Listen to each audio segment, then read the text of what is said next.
আসসালামু আলাইকুম, সবাই কেমন আছেন? আলহামদুলিল্লাহ আমি অনেক ভালো আছি। আজকে আমি ঝিঙা আলু দিয়ে ইচা মাছ রান্না করব।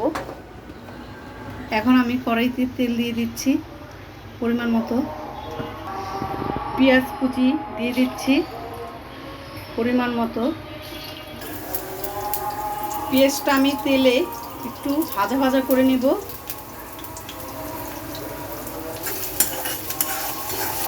পাশের বাড়ির ছাদটা খুবই সুন্দর, অনেক গাছ আছে। এই গাছটা হচ্ছে আমড়া গাছ, এখানে বড় বড় একটা আমড়া ধরে। এখন আমি ইচা মাছ দিয়ে দিচ্ছি তেলে, ভাজা ভাজা করে নিব।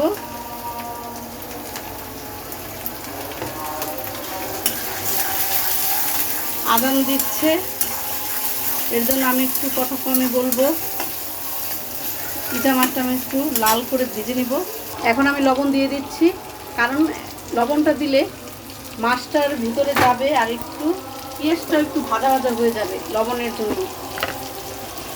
হলুদের ফাঁকি দিয়ে দিচ্ছি পরিমাণ মতো, মরিচের গুঁড়ো দিয়ে দিচ্ছি, ধনিয়ার গুঁড়ো দিয়ে দিচ্ছি পরিমাণ মতো।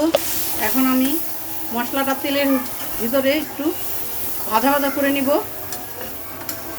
ইচা মাছ দিয়ে ঝিঙার তরকারি এভাবেই রান্না করতে হয়।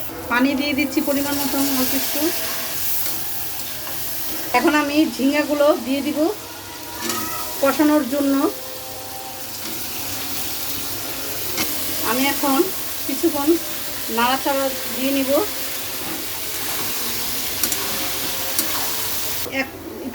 এখন আমি ঢাকা দিয়ে রাখবো 4-5 মিনিট।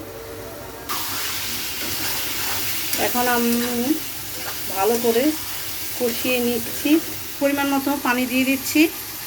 চিংড়ি মাছ আর ঝিঙার তরকারি, এর জন্য আমি পানিটা একটু পরিমাণ মতো দিব, বেশি দিব না।